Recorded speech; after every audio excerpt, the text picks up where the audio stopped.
Do I have everybody's attention now?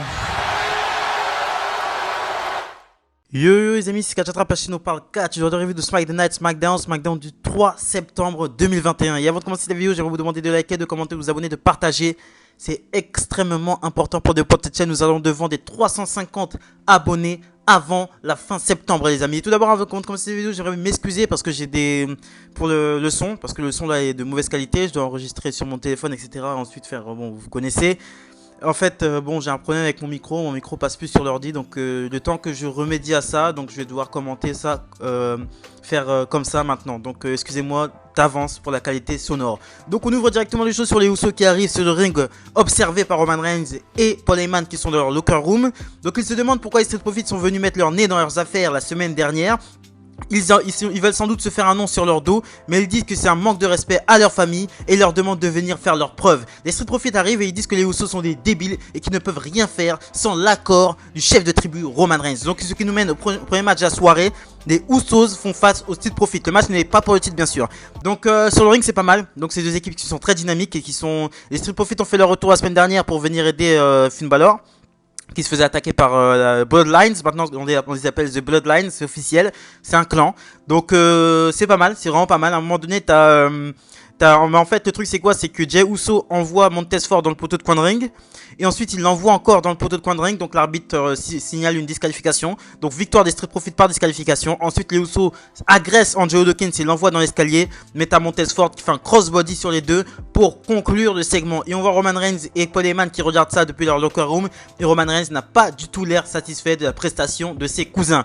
Donc on enchaîne directement avec le classement backstage. T'as Paul Heyman qui reçoit un coup de fil. Donc on soupçonne que c'est Brock Lesnar parce que le téléphone dès qu'il ça appelle, il y a la musique de Brock Lesnar, donc voilà, je pense que c'est Brock Lesnar. Il refuse de répondre, ça rappelle encore une fois, il refuse de répondre, mais ensuite il répond et il dit qu'il lui transmettra le message. En fait, il se fait passer pour un de ses collaborateurs qui lui fera passer le message.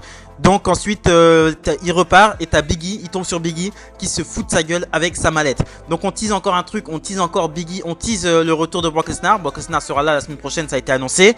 Et on tease aussi Biggie avec sa mallette qui pourrait venir cash in sur Roman Reigns et devenir Universal Champion. Donc on enchaîne directement avec Becky Lynch qui arrive sur le ring et qui dit que la semaine dernière elle n'a pas eu le temps de s'expliquer. Elle dit que Bianca Belair est la meilleure athlète de l'histoire de la WWE, que c'est la seule femme à avoir remporté un main event de WrestleMania à part elle. Elle dit que quand Sasha Banks n'a pas pu faire la rencontre, ils sont décidés de ramener le plus gros nom de la compagnie. Donc elle attendait de reprendre son titre depuis qu'elle était partie. Bianca Belair n'était pas prête pour être championne et si elle pense qu'elle est la meilleure, elle se trompe. Ensuite, à Bianca Belair qui arrive et elle dit que le titre est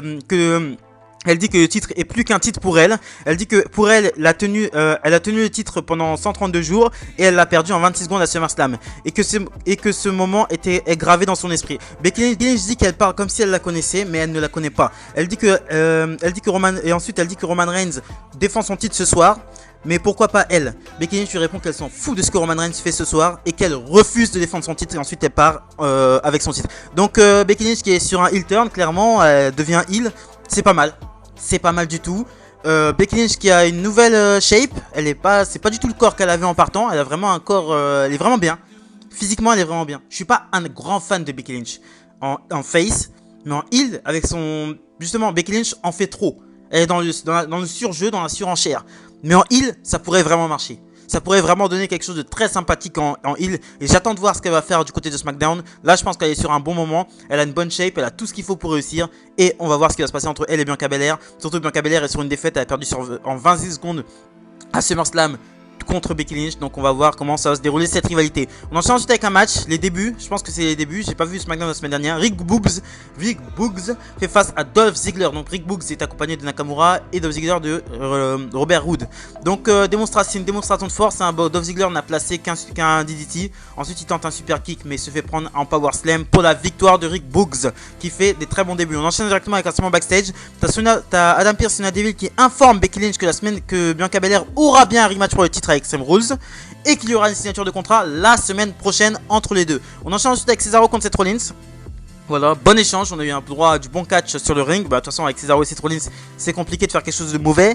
Donc, à un moment donné, tu as Seth Rollins qui se dégage du sharpshooter de Cesaro. Ensuite, il décide d'utiliser le pied de la chaise pour faire un crossface à Cesaro, ce qui cause une disqualification. Donc, Cesaro gagne par disqualification. Ensuite, il continue l'agression en mettant un curb stomp à Cesaro. Et il va ensuite lui placer un concerto, mais tu as Edge qui fait son entrée et Rollins prend la fuite. Donc, la rivalité entre Seth Rollins et Edge qui continue.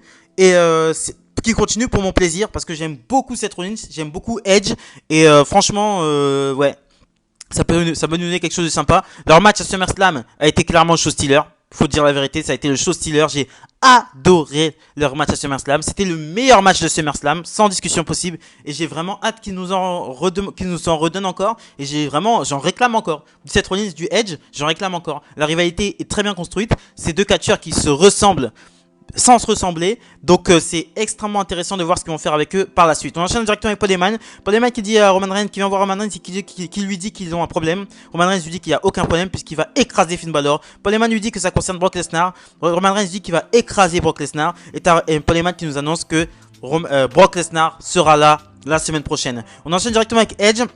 En fait, la semaine prochaine, pour une petite parenthèse, la semaine prochaine, il y aura une édition de SmackDown spéciale parce que c'est le retour de la WWE au Madison Square Garden, la salle légendaire aux States et mondialement connue. Donc voilà. Donc Madison Square Garden, ils font vraiment un gros truc. À chaque fois que c'est au Garden, ils font vraiment quelque chose de big. Donc on enchaîne directement avec Edge qui challenge Seth Rollins dans un match la semaine prochaine à SmackDown et lui dit qu'après il ne sera plus le même. On enchaîne ensuite avec Kevin Owens qui présente ce Kevin Owens Show. Son invité est Happy Corbin. Corbin qui est devenu riche, je ne sais pas comment parce que j'ai pas regardé SmackDown, donc il est devenu riche maintenant et qui dit qu'il est content d'être là, qu'il a invité pour lui rembourser les $100 et qu'il a invité pour lui rembourser les $100 qu'il lui doit. Ensuite t'as Logan Paul qui fait son entrée, t'as Kevin Owens qui dit à Logan Paul et Corbin qu'ils ont plusieurs choses en commun. Il dit que Logan Paul est une ordure inutile et égoïste et qu'il n'a peur et qu'il n'a rien à faire sur un ring de la WWE. Et puis il y a Corbin. Donc t'as Logan Paul qui veut rendre l'argent à Kevin Owens qui refuse et qui lui dit que tout ce qu'il veut c'est que Logan Paul quitte le ring et ne revienne plus jamais sur un ring de la WWE. Logan Paul pousse Kevin Owens le repousse. Ensuite Corbin met un coup de micro à Kevin Owens et ensuite il place un chokeslam pour conclure le segment. Ensuite il y a Logan Paul qui lui jette les $100 à la gueule. Donc Logan Paul qui devient heel, vu comment il se faisait huer, c'était la suite logique, hein. Il fallait obligatoirement le faire basculer en heel. Je pense qu'il sera plus présent du côté de la WWE. J'aime bien ce que Logan Paul dégage. Il a l'air de savoir parler parler avec un micro. Il est bien Logan Paul. Associé avec Corbin, moi j'aime beaucoup Corbin. Hein. J'aime bien Corbin. Voilà, je vais pas faire le mytho, j'aime bien Corbin. Et j'aimais bien aussi le bolos Corbin. Corbin qui n'avait rien, j'aimais bien aussi. Voilà, j'aurais dû le faire durer un petit peu plus longtemps, le bolos Corbin, au lieu de le faire comme l'autre là, Cameron Grimes. Ils auraient dû lui faire durer plus longtemps son supplice. Ils auraient dû faire durer ça plus longtemps et voilà. Mais en tout cas, j'ai rien à redire et j'attends. Bon, le match sera sûrement entre Kevin Owens et Corbin. Et ensuite, ils feront un Logan Paul Kevin Owens, je pense. Donc, Logan Paul fera ses débuts incessamment sous peu à WWE. Ça, c'est une certitude. On enchaîne directement avec Sami Zayn contre Dominic Mysterio. Donc content de revoir Sami Zayn et surtout content de revoir Sami Zayn catcher un minimum. Donc Dominic Mysterio domine une large partie du match. À un moment donné t'as Sami Zayn qui veut fuir, mais t'as Rey Mysterio qui arrive de la porte de l'entrée du stage. Et ensuite t'as Sami Zayn qui est entre le ring où il y a Dominic et entre l'entrée où il y a Rey Mysterio. Donc t'as Dominic qui lui fait un sweat-on à l'extérieur du ring. Ensuite il remonte Sami Zayn, mais en fait en remontant Sami Zayn il fait un petit signe à son père. Et quand il remonte sur le ring, il se prend un Hallelujah kick pour la victoire de Sami Zayn. Grosse victoire pour Sami Zayn. Non, je vais pas exagérer non plus. Victoire pour Sami Zayn. Et ensuite, en partant, Sami Zayn se fout de la gueule de Rey Mysterio. Donc, une rivalité Rey Mysterio contre Sami Zayn, ça peut être très très sympathique. Rey Mysterio est un excellent face. Sami Zayn est un excellent heel. Voilà, je le dis encore une fois. Sami Zayn est un excellent heel. Voilà, et franchement, j'attends de voir ça. Ça peut être très très intéressant. Sami Zayn contre Dominic Mysterio, ça peut être du très très très lourd. Et surtout dans un match, Sami Zayn contre Rey Mysterio, un match, vous imaginez, Sami Zayn contre Rey Mysterio, un match, ça pourrait être un combat de fou furieux. Donc on enchaîne directement avec un segment backstage. C'est Naomi qui vient demander un match à Sonya Deville, qui lui dit qu'elle est au téléphone et de lui demander la semaine prochaine. Donc Naomi qui est dans une gimmick de gratteuse de match. Voilà, elle est en galère de match. Sonya Deville refuse de la mettre sur la carte. Elle l'esquive H24 et on va voir ce que ça va donner. Donc je pense que ça va aboutir un retour de Sonya Deville sur les rings. Je pense que un jour Naomi va lui en mettre une, va l'agresser, et je pense que ça va carrément partir sur un retour sur les rings de Sonya Deville parce qu'elle est encore très jeune. Elle a un an de plus que moi, je crois. Même pas. Ouais, je crois elle a un an ou 2 ans de plus que moi. Elle est très jeune. Et c'est dommage de la voir en tant que manager général entre guillemets de SmackDown. On enchaîne directement avec Finn Balor qui fait son entrée pour son match contre Roman Reigns pour le titre universel, mais il se fait attaquer violemment par les Usos, mais vraiment violemment. Hein. C'est vraiment je t'envoie dans l'escalier, c'est pas assez, je prends l'escalier, je te l'envoie dans le bide. C'est vraiment ils l'ont dégommé quoi. Ils le dégomment avant le match. Donc, et ensuite, il le dégomme avant le match. Et ensuite, c'est Street Profits qui viennent mettre un terme à l'agression en faisant partir les Usos vers les backstage. Nous enchaînons ensuite avec le main event of the evening, match pour le titre universel, Roman Reigns contre Finn Balor. Donc, pendant le match, t'as Finn Balor qui bosse sur la jambe gauche de Roman Reigns. Voilà, mais Roman Reigns prend rapidement dessus et en fait réussit à placer sa guillotine, clairement, il réussit à passer sa guillotine et t'as Finn Balor qui passe out. Donc c'est bon, Roman Reigns conserve le titre et Finn Balor est officiellement fini pour moi. Voilà. Tout ce que Triple H avait mis en place. Bon, à la fin du match, t'as Roman Reigns qui monte sur le stage et ensuite les lumières se mettent en rouge en fait. Donc on peut prévoir un retour du démon King, l'autre personnalité de Finn Balor. Le démon King, que je rappelle, n'a jamais perdu de match en 1 contre 1 à WWE. Mais de toute façon, il a fait que des matchs 1 contre 1, il a jamais perdu. Depuis NXT, il a jamais perdu. À chaque fois qu'il a sorti sa gimmick du démon, il a toujours gagné. Et c'est sa gimmick du démon qui lui avait permis de remporter le titre universel contre Seth Rollins. Et Finn Balor est le premier champion universel de l'histoire de la WWE. Voilà, donc il a une histoire assez particulière avec ce titre parce qu'il a même pas pu défendre son titre parce qu'il s'était blessé au bras, d'accord, et qu'il n'avait pas pu défendre son titre. Voilà. Donc Roman Reigns fera face, je pense incessamment sous peu, au démon. Voilà. Et je pense que Roman Reigns va battre le démon et va détruire Finn Balor et on n'entendra plus parler de Finn Balor. Clairement, en fait, tout le travail que Triple H avait fait avec ce mec, il l'a fait revenir du côté de NXT, il l'a fait gagner le titre NXT, il l'a vraiment booké comme un mec fort, il a battu tout le monde du côté de NXT, Kyle O'Reilly, Adam Cole, il avait battu tout le monde, il avait battu vraiment tout le monde. Et là, il arrive dans le roster principal, il se fait poutrer la gueule par Corbin, poutrer la gueule par Roman Reigns. Roman Reigns il l'a fait abandonner, hein. C'était pas un match, mais dès qu'il lui a fait la guillotine, hey, j'abandonne, je suis une grosse salope, tout ce qui s'est passé du côté de NXT, ça n'existe plus. Ils l'ont fait passer mais pour une victime, Il a perdu tout ce qu'il avait gagné du côté de NXT, le charisme et tout son personnage a été détruit en une semaine. C'est terrible, c'est terrible de ouf, ça fait mal au cœur, mais ça fait mal au cœur de voir ça. Putain, un catcheur aussi bon, un catcheur qui avait réussi à se rebooker, qui était reparti en arrière, justement du côté de NXT, la brand secondaire, même la brand tertiaire, pour revenir du côté de la WWE.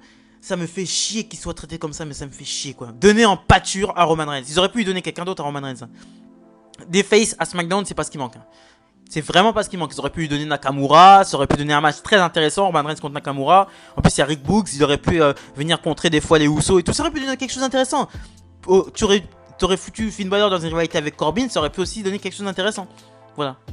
Voilà, tu mets Finn Balor dans la rivalité avec Corbin, voilà, non mais juste pour le faire commencer tranquillement du côté de SmackDown. Mais là, le mec, il a une victoire à SmackDown contre Sami Zayn quand il est arrivé, quoi. Ça fait 3 semaines, quoi. C'est l'ancien champion NXT, quoi, qui a été champion NXT pendant plus de 6 mois. Voilà, c'est triste, ça me fait vraiment mal. Et ils vont faire revenir le démon, et le démon va s'incliner devant Roman Reigns, parce que tout le monde s'incline devant Roman Reigns. Voilà. C'est terrible, mais c'est terrible ce qui se passe avec Finn Balor, c'est vraiment terrible. Donc on enchaîne directement la semaine prochaine, nous aurons le retour de SmackDown au Madison Square Garden, signature de contrat entre Becky Lynch et Bianca Belair, Edge contre Seth Rollins, et nous aurons le retour de Brock Lesnar qui revient dans le game. Donc voilà, c'est ce que je pensais de SmackDown du 3 septembre 2021. Je suis obligé de dire 2 mots par rapport à ce qui s'est passé hier soir. Oh la out les gars. Oh là là. Je vais me le regarder ce soir. Je vais me le regarder ce soir tranquillement, sans prendre de notes. Je vais juste pour le plaisir. Adam Cole quoi. Non, Adam Cole quoi. Le mec il a... Non, Adam Cole, la vue de ma mère, il est trop fort. Adam Cole, ce qu'il a fait à WWE, c'était parfait. Et là en fait, ce qu'ils allaient faire avec Adam Cole, c'était ils allaient détruire son personnage. Ils allaient vraiment détruire son personnage. Adam Cole a toujours été présenté comme quelqu'un de très fort, un leader, un main eventer du côté de NXT. Et là, le problème, c'est que du coup, là, ils avaient 40 Cross. Là, c'est 40 Cross, là, c'est Samoa Joe le champion. En fait, il n'avait plus rien à faire à NXT. et ils allaient le balancer du côté du roster principal. Et dans le roster principal, il allait finir en pâture pour Roman Reigns, ou finir à Joe Bay, ou finir dans une rivalité toute pourrie pour le titre intercontinental. Et Dieu seul sait que le titre intercontinental et le titre des États-Unis ne valent absolument plus rien maintenant. Donc il a eu raison de partir sur un... En plus là, il est parti en donnant une victoire à son ami Kyle O'Reilly, mais il est parti en gardant son personnage fort. Il n'est pas parti en tant que faible. Il est parti en gardant son personnage fort. Et c'est ça qui est extrêmement intéressant. Et c'est ça qui est extrêmement intelligent de la part d'Adam Cole. Et félicitations à Adam Cole pour ses débuts du côté de All Elite Wrestling. Et la AEW c'est en train de prendre c'est pas possible là. C'est wouh. C'est chaud. C'est vraiment chaud. Donc voilà, c'est ce que je pensais de ça. Abonnez-vous, likez, commentez, partagez. Extrêmement important pour de cette chaîne. Nous nous retrouvons demain pour la vidéo de Monday Night Raw. Salut les amis.